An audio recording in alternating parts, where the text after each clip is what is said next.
Seconds.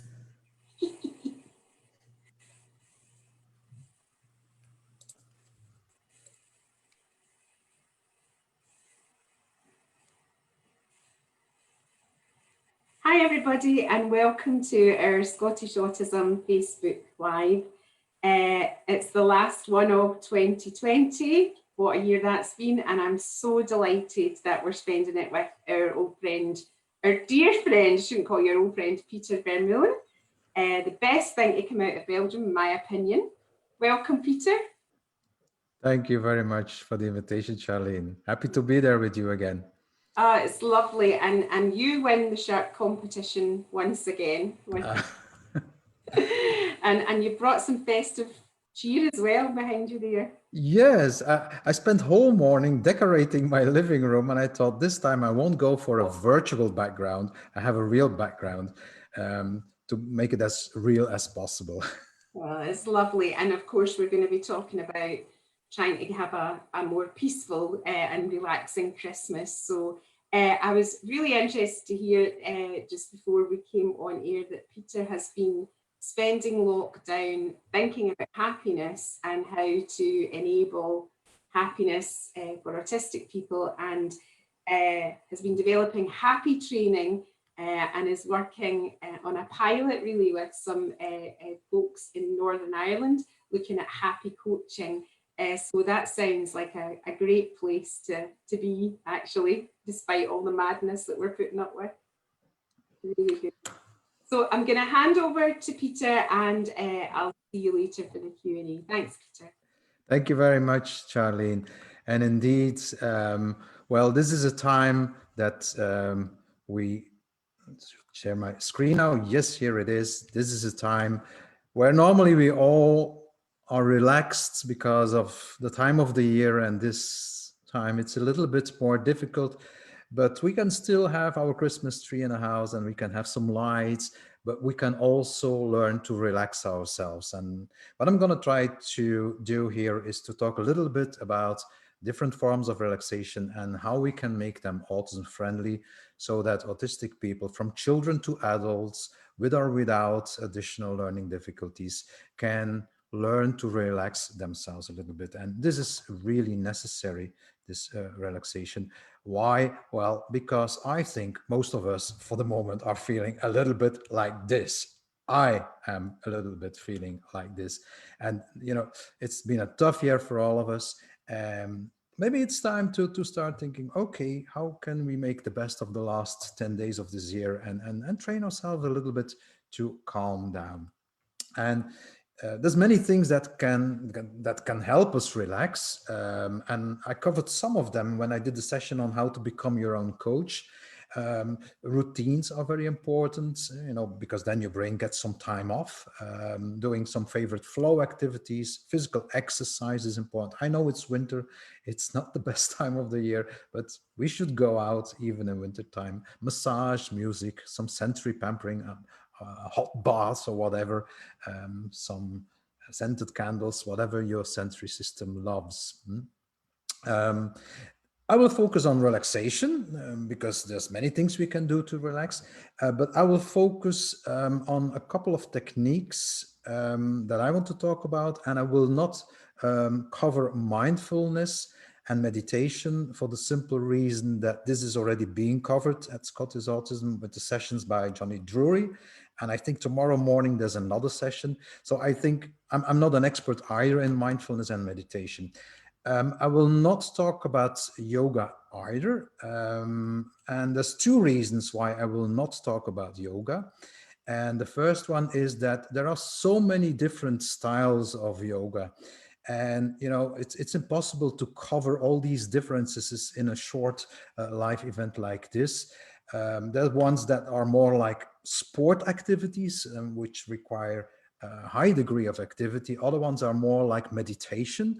So it depends on the style of yoga. And the second reason why I don't cover yoga is that, well, for many forms of yoga, you need a certain body and a certain motor skills.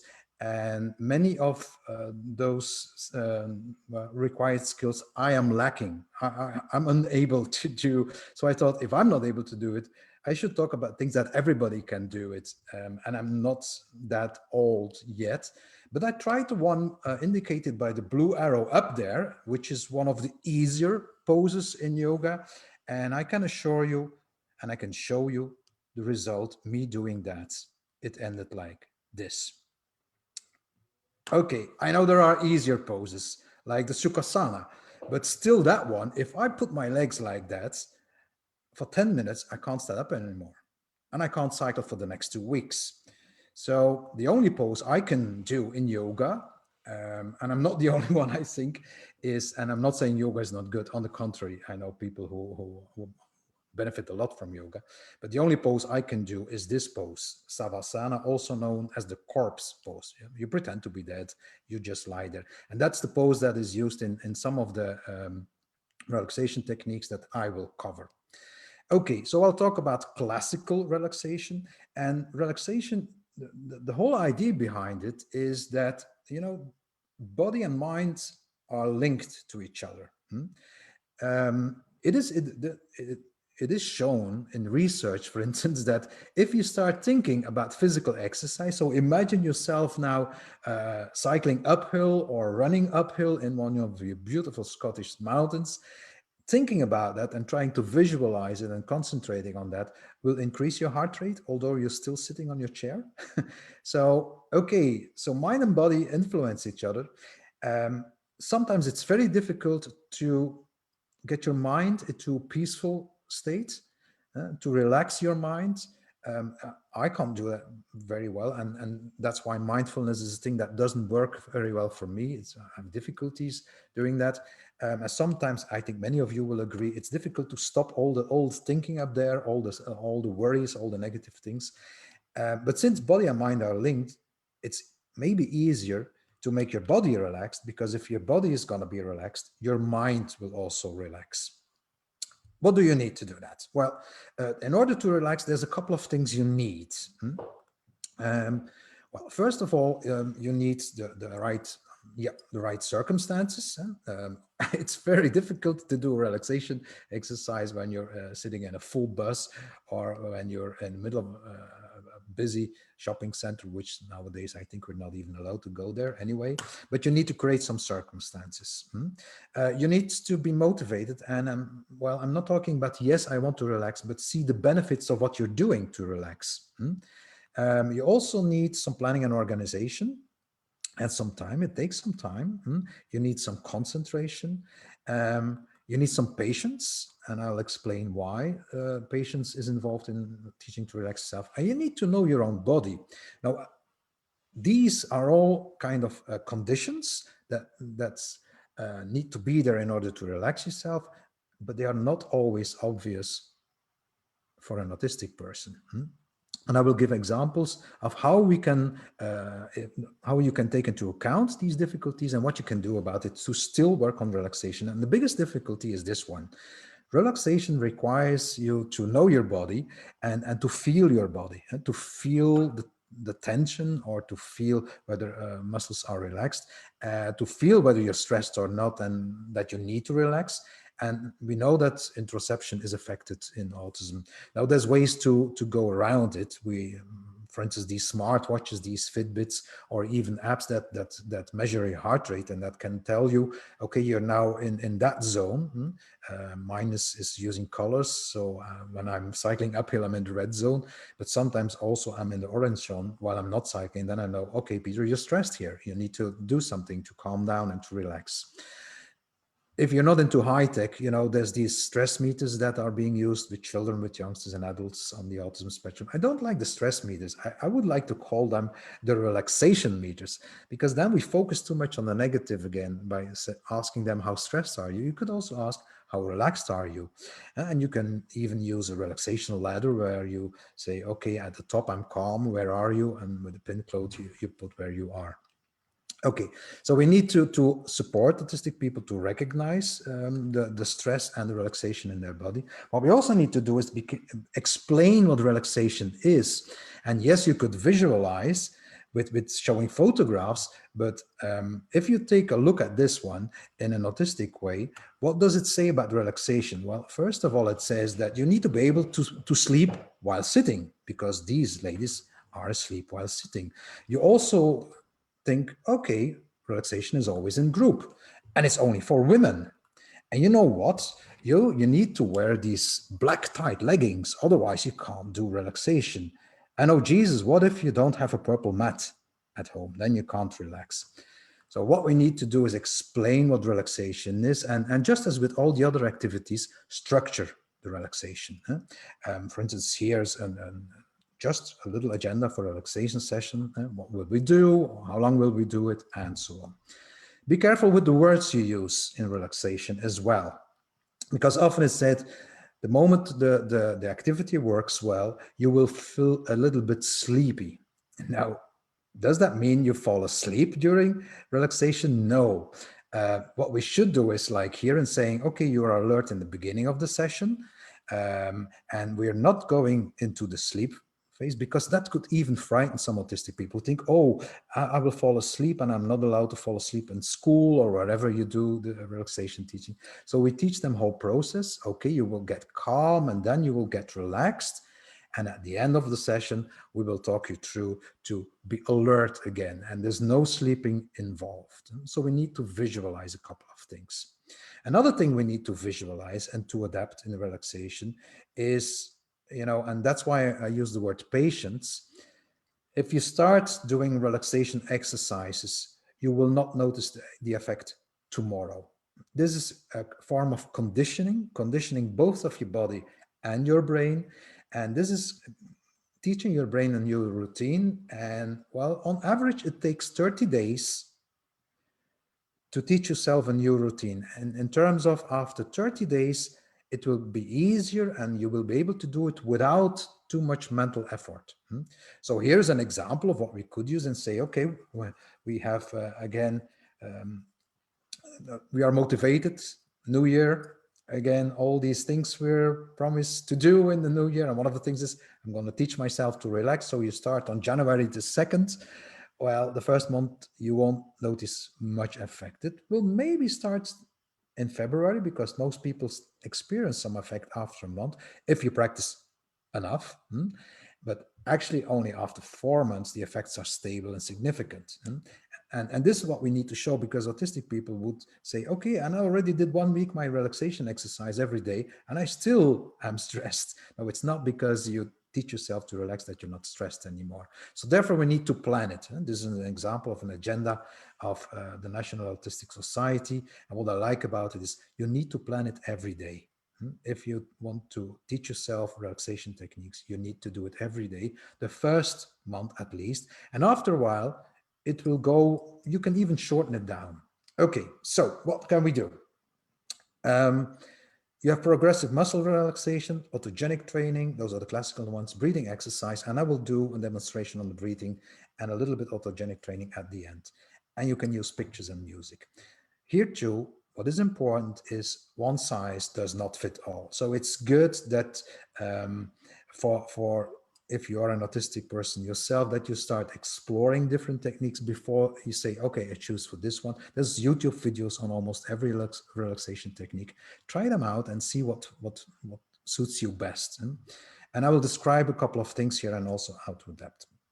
The classical training developed in Berlin in 1932 by Heinrich Schulz is what is named autogenic training. What is autogenic training? It's a form of self-hypnosis. So what you do in the autogenic training is you imagine that your whole body becomes warm and heavy. And why warm and heavy? Because when your muscles are relaxed, they are warm and heavy. Anyone doing physical exercise knows that after a good run or a good cycling or whatever you do, you can do some rope skipping, whatever, after intense cardiac activity for a certain amount of time, half an hour, when you sit down, you will feel that your muscles are warm and that they also feel a little bit heavy. And that means they are completely relaxed. Now, instead of running up a hill, that's what they do in autogenic training. You tell yourself that your muscles are relaxed by telling and concentrating on your body and that they are warm and heavy. Um, it works easiest when you lie down. And then you say, okay, I'm calm, I'm breathing in and out, and my right arm becomes warm. And you repeat that a couple of times, or you have, a recording. You have these recordings as well. You can also do it while sitting. And the thing is, okay, it's easiest to learn it when you're lying down, but at a given moment, it's also good to teach yourself to do it while sitting, because then you can do it in more places. You can't lie down on the floor everywhere where you want. And sometimes you need to relax in a situation and you can't lie down, but it's good if you can teach yourself then to sit.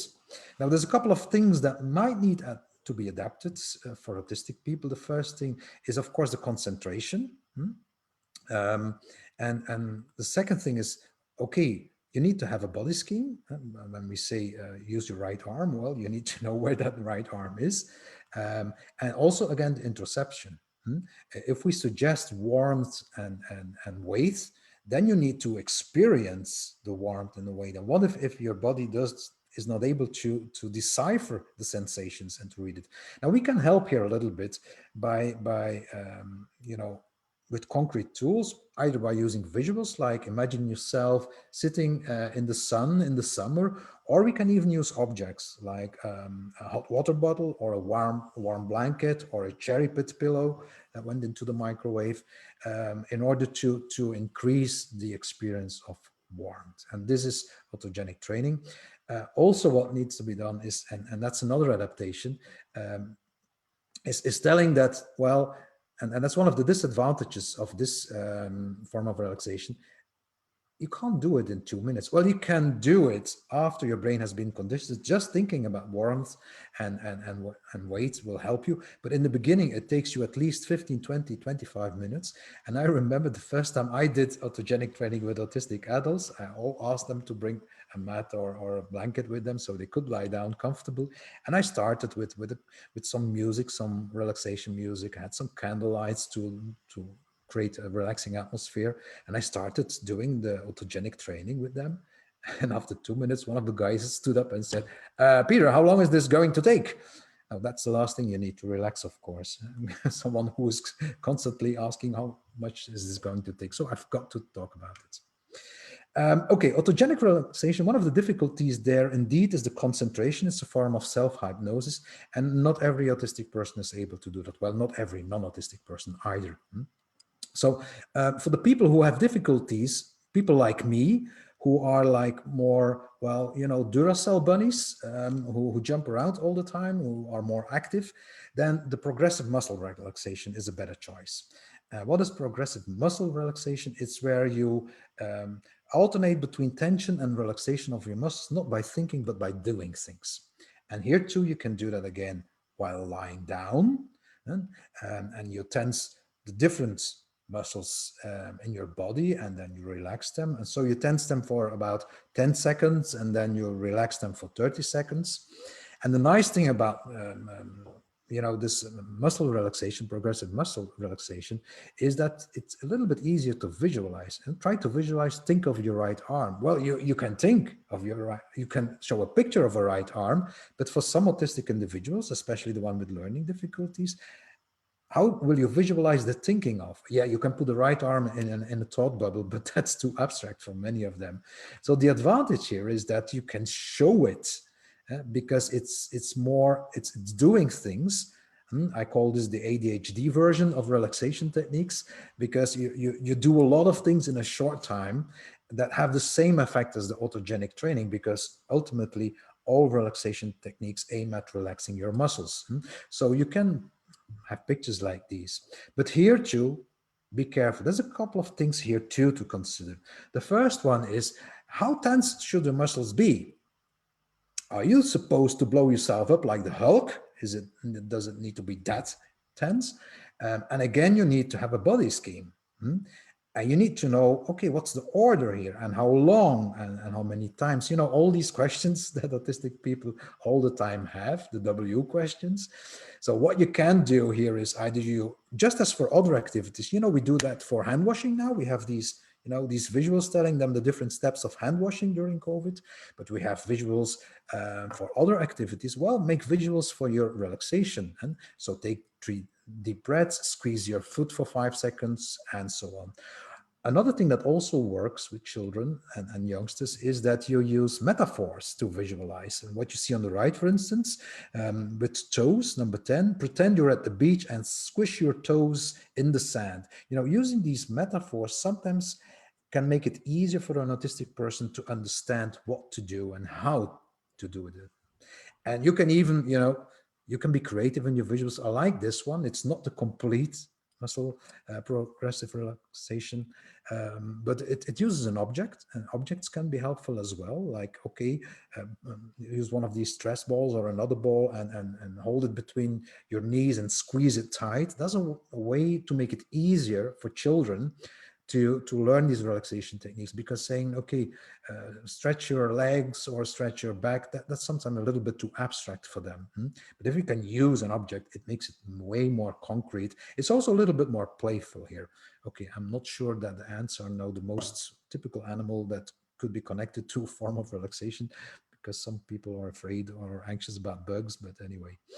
And for other ones, you can put the order. Now, what is important about the order is, I think there's many different styles you will find, and some start with the head in progressive, as not here, as you saw in the other one. Some I like to start with the hands and the arms, because that's the easiest to start with. Using the muscles of the face, that's a little bit more difficult. Okay. On top of that, you can increase the relaxing effect by pictures and sound. What I very often do, because a lot of autistic people are these visual thinkers, as Temple Grandin, not all of them, but many of them have a very powerful visual abilities to imagine things. Well, imagine things that they have seen, and to create pictures in their head. And I think it's very good then to figure out with an autistic person what kind of picture would relax you while watching it, either in real life. For those who lack the imagination, then you use a picture like one I'm showing here, or on any one, but you ask them what picture.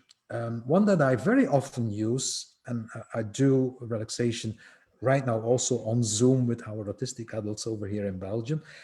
I very often use the picture of a beach, a tropical beach, because that's the picture that most people find relaxing. And why? Because you have the imagination of the temperature. It's not cold and windy and wet. There's the sun. Sand is also soft, so it's and you have the sea breeze or even the waves that you can hear, relaxing sounds. But someone on the autism spectrum told me that he followed my session once, and I was using the story of the beach, which I always do when I do a relaxation session. And then he said, I couldn't relax on that beach. I don't like beaches. The sand, it doesn't feel very well. I said, what would be for you the best picture to relax? And he says, a forest where it's rather dark and when it's rainy. Rainy day in a dark forest. And then say, okay, if that what works, use that picture. I even remember one autistic young man who said, and I always ask for interests, specific, try to connect it to the specific interest if you visualize things to relax. And one of the boys that I worked with, he adores this one. For those of you who are not an expert, this is a Volvo FH12. This is the most astonishing truck there is.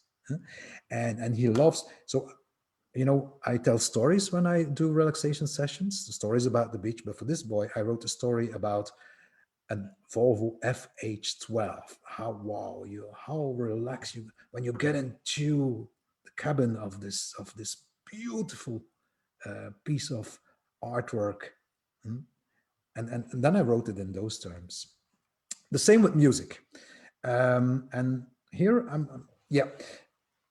don't know if anyone you know about Weightless, the UK band, Marconi Union. They have composed the best relaxation music ever, and there's scientific evidence. They did it in 2012, and they did it together with scientists, neuroscientists, and it was supposed to reduce anxiety, blood pressure, and heart rate. They use it sometimes in surgery rooms to relax people coming into the surgery room. And this is the best music ever made to relax because it uses the right rhythm and it slows down your heartbeat just by listening to it. I'm gonna let hear just very briefly. See if this works. If I can get there, yeah. Just to give you an impression, you can find it on YouTube, and you even have a 1 hour version of this one. That's a little bit too long and too boring for me, but it's okay to have it for a short time.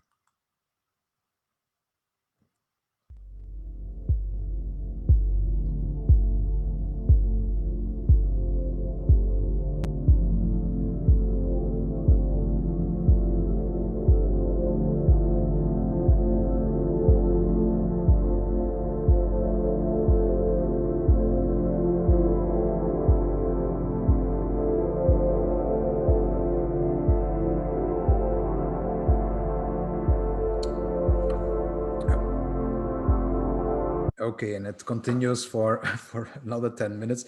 But also, you have also Watermark by Enya. Adele has songs that are quite relaxing for some people. You know, again, look for songs that's try out different songs. And what I did, for instance, in COVID, and that's my advice to many people, is make your own relaxation playlist. That doesn't mean you have to do relaxation exercises, but that's sometimes what I do in the middle of the day. I have my own little Spotify list with music that relaxes me, and do that. Okay, one thing that is very important to teach children, youngsters, and adults, if they haven't already done it, is the way of breathing. I noticed, and this is not rocket science, but I noticed that a lot of people, autistic people, have the wrong way of breathing that leads rather to hyperventilation than to relaxation. And they don't breathe with their belly. It's named the belly breathing. And there's a breathing technique that is used in many other relaxation forms. And that's what I want to try to do, a little demonstration, and I'll talk you through a little short relaxation exercise. What's the breathing exercise? It's inhaling for 4 seconds, keeping up your breath for 7, and then exhaling for 8 seconds. Now, for some people, that's too long, 4, 7, 8, and then we do 2, 3.5, 4, or something. The ratio has to be more or less the same. Here too, we try to visualize it. So I did it also with people on the autism spectrum who had a severe intellectual disability, but then we used a flower and smell the flower, because you need to breathe in through your nose and breathe out through your mouth. And in order to visualize the belly breathing, often we use things like this, because when you inhale, your belly has to go out, and when you exhale, your belly has to go in. So you push out the air with your belly and you suck in the air with your belly. And you could also visualize it with a kind of rope and say, okay, when you inhale, you should touch with your belly the rope, and when you exhale, it goes down. It should go up that far. Okay, probably most of you are not lying down right now, but sitting. You can also do this while sitting. And let's just practice this.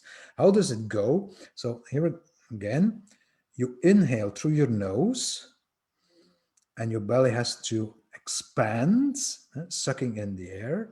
You hold down your breath a little bit and you exhale. Okay, I'm going to do a little bit of demonstration. I take out my earplugs here. So now everybody in the whole world can see my beautiful 6-pack, which has become a 24-pack by now. So inhaling is like this. And then you hold your breath a little bit, and then you blow out through the mouth. Breathing in, holding up. Okay, I want you all to join me in a short exercise. Let's do this together. And I will also tell a little story about this. Okay, either you look at the PowerPoint or you visualize this picture or any picture that makes you feel good. Okay, sit down, put your hands on your belly, and there we go. You breathe in through the nose. And now you breathe out. And you imagine yourself being on a beach. or anywhere else with an astonishing view. The sun is shining or not, but you smell the things you like to smell.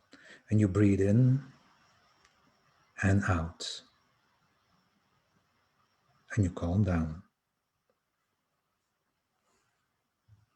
And you breathe in and out. And you relax. Feel your hands and your arms. While you breathe in and out, you concentrate on your hands and your arms. And your hands and your arms start to feel warm and heavy. And you breathe in and out. And if you choose to be on the beach, you can hear the waves, the nice relaxing sound of the waves. And you feel the warmth of the sun. And you breathe in and out. Okay, and so it continues. I tell a whole story of around 10-15 minutes. I even use a little cloud in there, but what I try to do, and this is what I did now, is a kind of autogenic relaxation, because I try to talk about warmth and waste, also some visualization. Sometimes I also use a little bit music on the background, like Weightless from Marconi Yun. These are things, explore it, but basic thing that we all need to learn is this breathing. That's because if you can teach your body to breathe in and breathe out the way I showed and the way I explained, that's after a while all you have to do to relax. And you don't need then the purple mat or whatever and so on. Okay, I hope this was a little bit inspiring, and I hope it will give any people here the opportunity to explore some of the relaxation techniques, and don't forget to breathe. Okay, I'm gonna close down my PowerPoint here, and where is Charlene, or hand it over again, because I'm willing to take some questions here. Hi, I'm back, I think. Yes, you are. I'm back, good stuff. Peter, that was just lovely, really lovely, and lots of really positive questions and feedback from the people viewing about your presentation, in terms of it being visual and that, being really, really helpful for people, and all visual tips. There's a couple of questions. Alex was asking about caffeine, saying that he limits himself to 2 cups a day, because, I think maybe to stop the jitters or the stress or the arousal from the caffeine. What's your thoughts on caffeine?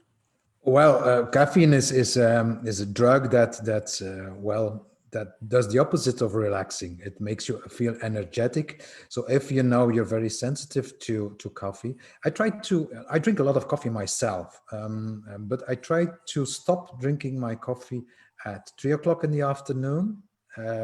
So I then drink either you have teas that have not caffeine but tea in. Try to avoid those ones, but you have all these herbal teas that are not made from the tea leaves. Try to limit your caffeine, because that makes it a little bit more difficult to relax. Because thinking about your body, if your body gets energy because of the caffeine, then thinking that your muscles are warm and heavy is a bit difficult. Yeah. So it sounds like limiting is a good idea. Sonia is saying, thank you, Peter, so useful and interesting and practical, great advice and information. There was an interesting question here from Irina, who has an autistic teen who's not happy taking instruction at the moment, maybe just typical teenage independence, she's saying. How can you get that, the person who's a little bit more resistant engaged with minimal adult involvement? How can you support somebody who's a little bit reluctant, I think is. Yeah, well, I don't know if that's a teenager that loves to be watching YouTube videos and wants to go on the internet. But what you could do is say, okay, I know you don't like this, but here's a couple of videos that I want you to look at, and I want you to do one of them. But you can choose the one. And if that doesn't work, well, make sure that there is physical exercise. Ask him to go and get something or help in gardening, because that also, and that's why I said for some people sitting there and doing the relaxation techniques won't work, either because they are in puberty or because they say that doesn't work with me. But that's when I show the other things to relax. Doing physical exercise is another, and I know there's teenagers being reluctant to do physical exercise as well, but try to make it a little bit functional. Get them to cycle to a shop to buy something. If they want spaghetti, Mama, I would like to have spaghetti. Then you have no spaghetti in the house, even if you have. You say, oh, and you cycle to the shop now. I think it's important, and it's interesting what you said about mindfulness, because a lot of people find that difficult. I find it difficult too, because of the intrusive sort of thoughts. So for some people, the physical aspect is much more important, isn't it? Well, to be honest, Charlene, I prefer, when I do the relaxation activities with adults and I have, let's say, 1 hour, I always start with the progressive relaxation, because that's, that's visual. That's also repetitive. I don't do the 30 seconds and the 10 seconds. What I do is 5 seconds, and we do it 3 times in a row. I can give a small demonstration. For instance, you pick your thumbs and you put them, you can join me, Charlie, in here. Let's do it together. Okay, you have your thumb in there, and then you squeeze your thumb. Here we go. 1, 2, 3, 4, 5. And then you relax your fingers again. And we're gonna do that a second time. 1, 2, 3, 4, 5. And relax. And we go and do the third time. 1, 2, 3, 4, 5. So this is very predictable, very repetitive, and it's doing things together, which is easier than lying down and concentrating on your body. And this, I've done this also with people who have an intellectual disability, and that involves some humor here. So for instance, when you have to be the tallest man, I'm a short little dwarf from Belgium, and then I pretend to be the tallest man in Belgium. So you stretch your neck, you make it funny, make it a little bit playful, especially for teenagers, for children, because life is already serious and we get stressed. And if we then make the relaxation also serious, it becomes another boring task that they have to do. Fun makes everything better, doesn't it? A bit of humour and a bit of fun. Sue is asking, what would you suggest would be a good length of time for a relaxation session? Oh, that's a very good question. But here that depends on the stage you are in learning to relax yourself. When I do sessions with adults, I tend to do them half an hour to 40 minutes. Why do I choose half an hour to 40 minutes? Because my impression, and again, it's just my experience, some of them need a little bit more time than non-autistic people to get into the mood of relaxation. So the transition takes a little bit longer. And they also have need a little bit more time to, to make the transition back to being alert. So it's a good idea to slow down a little bit and take enough time. Of course, what is more important than the length of the session is the predictability, that they know how long it's going to take. You can use a timer, or those who can read the clock, you put the amount of time. Since it is about conditioning, that means you need to have a lot of practice in the beginning. So it could be that you need to do 22 minutes to half an hour every day. And after a while, when your brain is conditioned, just thinking about relaxation will relax you. But that's only after a couple of months. So make them long enough in the beginning, I would say, but not boring. It's back to your patience thing, isn't it? You have to is. wait for the result. Yeah. Cleo is asking, you mentioned videos. Can you recommend any particular videos? No, because there's so many out there on YouTube. I would say just type in the title, Autogenic training, or progressive muscle relaxation, or even mindfulness. There are videos, and go and look for until you say, well, this is something that I like, because there's different styles of the people doing it. And there's also variations. You know, some of the progressive muscle relaxations are indeed about 10 seconds, then waiting, and then 30 seconds. And for some people like me, there's not enough speed in there. You know, you have to wait too long before you move to the next muscle. But maybe people think it's too fast, my style. So therefore, no, there's no one that I can recommend, because one size doesn't fit all. And I think that that's so important with everything, isn't it? It's personalization. It's what's great for one person is distressing sometimes for another. So I think that's all the questions we have. There's lots of really positive questions, lots of thank yous from people. Some people having to go and saying they'll catch up on the Q&A. So I think that we can say job done, Peter. I think people have found this extremely useful. I hope that people have a little bit more of a chilled out Christmas, and just remains to say to you and yours, your family, I hope you have a safe and happy Christmas, and thank you so much for all you've done with us at Scottish Autism through the year. You're a dear friend, and we appreciate you giving us so much of your time and talent. So thanks very much, Peter. That was a great session. Uh, you know, Charlene, I repeat this, but I mean this. It's a pleasure working for you and Scottish Autism. You know, I see this as an honor being your friend. So yeah, I've done it with pleasure, and you know, being able to do this also made my life in the last couple of months meaningful. And that's what we all long for. And again, not just a normal life, but having the idea that we can be ourselves and that we can be meaningful again. Now we're so dependent of so many things. But you know, you can relax yourself, all of you, take some time in Christmas, have some, if you have the roasted chestnuts on the open fire as a song that you'll love to hear, well, go ahead with your jingle bells, but relax. And this is where we'd normally get to hug you, but we can't. So No, but well, we can do like this. Merry Christmas and a very happy New Year to everyone. you too, Peter. Thanks a million. Take care. Bye Bye. bye. Bye. Bye.